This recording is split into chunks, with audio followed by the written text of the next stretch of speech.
Welcome back. Today I want to talk about the ups and downs in meditation. We want to get our meditation very, very consistent as it can possibly be. And yet there are still going to be ups and downs in our practice. This is absolutely normal.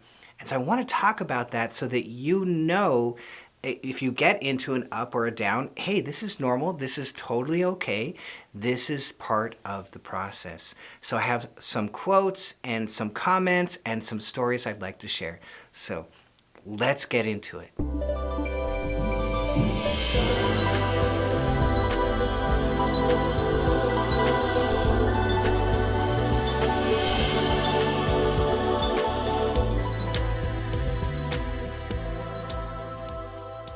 So first of all, you don't have to take my advice. Take the advice of one of my deepest students, John. And if you've heard me talk about John before, you know the stories. And my favorite story, he calls me up, he says, this is after he's had plenty of samadhis. We've verified his samadhis together. And he calls me up, he goes, Forrest, I'm at work. Yes, John? He goes, I looked down at my stomach and I saw the universe turning inside of my stomach. This is an experience like the mother of Krishna. She looks into his mouth and she sees the universe inside of him, right? So John says, I looked down at my stomach and I saw the universe turning inside of my stomach and I knew that I was that. And wow, amazing experience. Didn't happen while he's sitting on his chair, happened in the middle of his work day. So this is what we call a Sahaja samadhi. That means you've had so many samadhis while you're sitting very still in the freeze response that suddenly they start to leak into your everyday experience.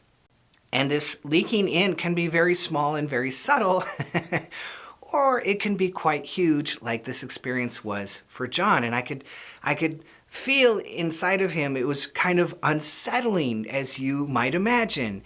And so I told him, hey, look, this is Sahaja Samadhi, this is okay, this is normal. Don't drive home until you feel okay. And so he called me up later, he sent me a text, he said, I'm okay, I'm driving home, I made it home okay, everything's okay.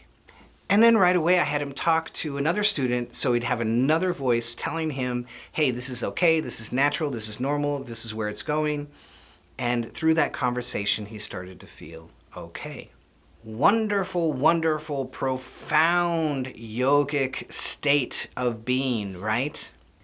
And this is the same yogi that told me one day as we were talking, he said, I'm having these deep experiences and yet I have ups and downs in meditation and I have learned to accept that. Now that's a profound statement. Look, there's going to be ups and downs in my life. There's going to be ups and downs in my meditations themselves. I have learned to accept all of that. That is part of the process. That is okay. I am okay with that. Rather than getting to a deep state and then you can't find your way again to that deep state this time around and you put yourself down because of that. You feel defeated because of that. No. That's a trap. That's a mental egoic trap and you don't want to step in that direction. You want to look for the things that you are getting. Oh my God, well, look, I didn't get to the very deep place that I was last time, but look, I have hands hot and heavy. Look here, my skin is tingling. Maybe my lips are tingling. Maybe I can feel the pressure on the dorsal vagal. Those are the 4 proofs. Yeah, I got that. Oh, look, I have the tranquil breath and the freeze response a little bit. Or, oh, look, I didn't roll all the way into the crown, but I rolled up into my heart. I feel myself rising up into my heart. Humongous accomplishment. All of that is huge. So don't look for the very, very deep experiences to be instantly consistent. That is not the way that it works. I've never seen it that way. They always come and then they go, and then bit by bit we come again, and then bit by bit they start to become regular, and bit by bit each stage we get to know each stage, and that stage eventually becomes consistent. It does not instantly become consistent. That's part of the journey. And this is exactly what Lahiri Baba was talking about when he said, practice Kriya without desire for results. That's a bit of a conundrum for the yogi, because we are like, look, I came to yoga because I want something to do that's going to take me somewhere to a deeper state. But that in itself, that mentality, if we follow it too far, becomes a trap in the left brain, in the ego. We get trapped in that doing. And this is actually the main criticism from Buddhism. It's like, you guys are do, and you get stuck in the doing. And the yogis are like, yeah, you guys are be, and you get lost in the being, and you forget that there's some doing that you could do that would help you get to the being. So how do we solve this riddle? It's very easy. Do, be, do, be, do. And that do cycle inside of yourself. Do something, let go and be. Do something, let go and be. Oh my God, it's so profound, because it solves this essential riddle that both the yogi and the Buddhist have. How do I get to this state consistently? How do I maintain it? How do I keep going?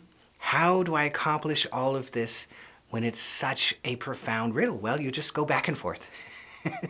Like a teeter-totter, like a seesaw, very simply, do, then be, then do, then be. You know, there are many layers to life, and at any point, one of these layers to our lives might blow up, and that is going to affect your meditation many times. And so when that happens, don't be surprised that your meditations suffer because of it. And this is not something to be dejected about, though you might be. But if you feel dejected, ohm into that feeling of dejectedness and throw it out. You don't need that. Look, oh my God, well, yeah, something blew up in my life. And so therefore, something is, missing inside of my meditation. Something that I had before, I'm now missing because, well, my work blew up, or my mental state blew up. I'm worried about this bill that I have, or, my family life blew up a little bit. We had an argument. Somebody in my family said something to somebody else, and, that part of my life blew up a little bit. My career blew up. Something blows up a little bit. It can be a tiny little blow up, but it can bother you a lot.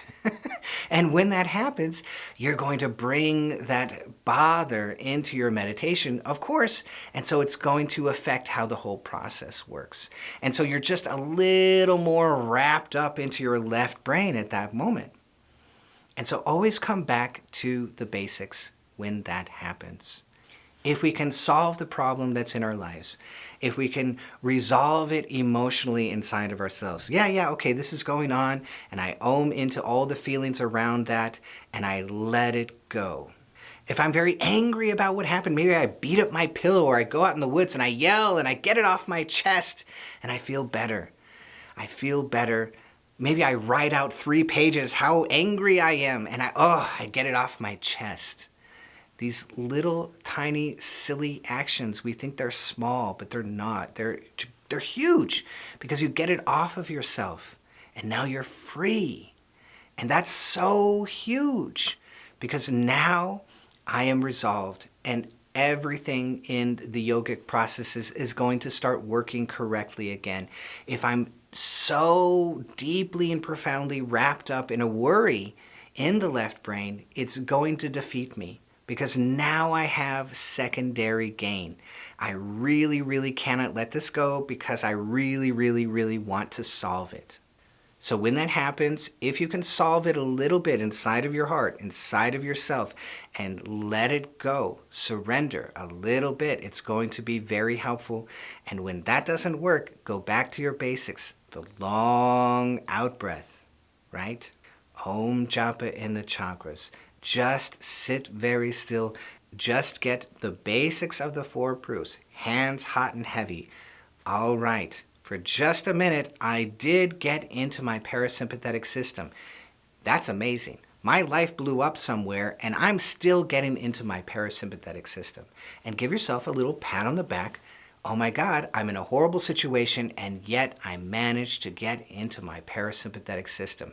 It was not as deep as I'm used to, but I'm still getting a consistent depth through the parasympathetic system. That's amazing.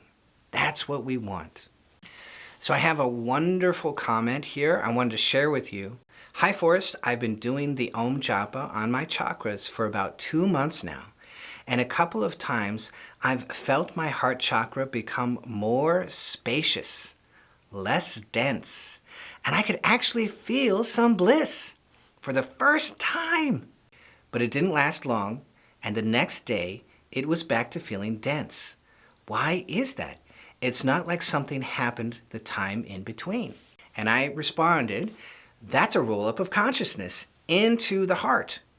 But then the grind and the issues of life pull us back down, back into the concerns of the lower chakras.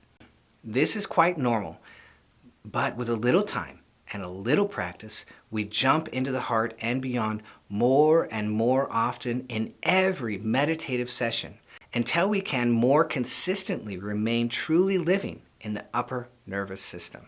And he responds, thank you so much. It was truly wonderful. Because of PTSD, I have never been able to practice metta or experience piti, but this is a wonderful hack that I believe can one day get me there. Amazing, right? I'll roll up into the heart, but I didn't stay there. I went back down the next day. And then again, I rolled up into the heart, and then the next day I went back down. Why is that happening? Well, because there's still issues down below to deal with that are still kind of sucking you down into the lower chakras. This is the process that we're doing. We taste a little bit of heaven and then we fall back down to earth. We taste a little bit of heaven and then we fall back down to earth.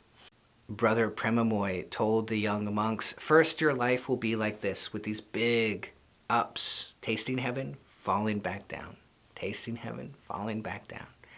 Big ups and downs, then medium, then small, and then consistent. Then it's so small, you can't see. There's ups and downs still. But only that person knows, only that yogi knows there's these little ups and downs that are happening. Nobody else can see it. That is the process. And so we go up into heaven and we taste heaven and then we fall back down and we say, well, what was that for? Because I didn't stay there. Yes, but you tasted it and you know it's real. You were there. Who can tell you it's not there? You were there. You know that state is attainable, and that knowing will draw you back to it. It will draw you back. It may not be as consistent as we would love it to be, but it will draw us back. And you guys, I mean, my God, you guys have it so wonderfully easy because I've mapped it out for you in so many ways, so many times, over and over again. And I just love doing this for you because I would trip over success and it would take me years to figure out, how did I do that? How did that work? Why did that work? Years and years. And it would be years and years and years before I would trip over success again. And so I was constantly hunting in the dark, and many times on this channel, I hear from people that say, oh my God, I was in that state and I didn't know what it was. Oh my God, you were explaining I was in that, but I didn't have the words to say what it was. That's right. That's right. And now you do. And just having those words and having it mapped out for you makes it so much easier to get back to the state. So when you fall out, when it's not as consistent as you would like, always go back to the basics. Always go, what is my new normal? My new normal is hands hot and heavy. My new normal is the skin tingling. My new normal is the freeze response. My new normal is the tranquil breath and rolling up into the heart. Okay, that's my new normal. And then we just keep stretching and stretching until we find a new plateau, a new normal for our regular state. And pretty soon, we're living a little bit more and a little bit more and a little bit higher up in the upper nervous system. We experience more love, more joy, more compassion, more equanimity, and it just flows. It's natural, it's easy, it's not forced. And then sometimes something will blow up in our lives. Or maybe something will blow up in our memory, some old trauma that we've been through, and it will come up from the subconscious and we'll be asked, can you look at this? Can you resolve this just a little bit inside of yourself? Can you come to peace with this? Can you forgive yourself? Can you forgive others? Can you let this go? And that's a new riddle in our lives that has been set before us. And we can begin to unravel that riddle. And the Om Japa works wonderfully to begin to unravel that riddle. We keep oming into that feeling, that issue that we feel, and watch it shrink. And see, when it's very big, it's hard to wrap your mind around it. It's so much. How can we wrap our minds around it? But you om into it, and it shrinks down. And now you can, oh, now I get it. It was not about me at all. It was about that other person. Oh, they were coming from a bad place. Of course they're going to act that way. Whatever the learning is, you start to get the learning. And that understanding makes you grow up. And now you see that old issue, not as a child, but as an adult that understands. And you just let it go. You didn't have to hold on to it. It was not your job to hold on to it. And that's the journey. We just clear out and clear out and clear out. And the more that we do, the more clear we become, the more consistent and deep the meditations become. And these deep states, they come again and again. And that's the journey. And all of those ups and downs, completely normal and natural. So I hope that you love this. If you did, be sure to hit that bell down below so I can see all of you next time.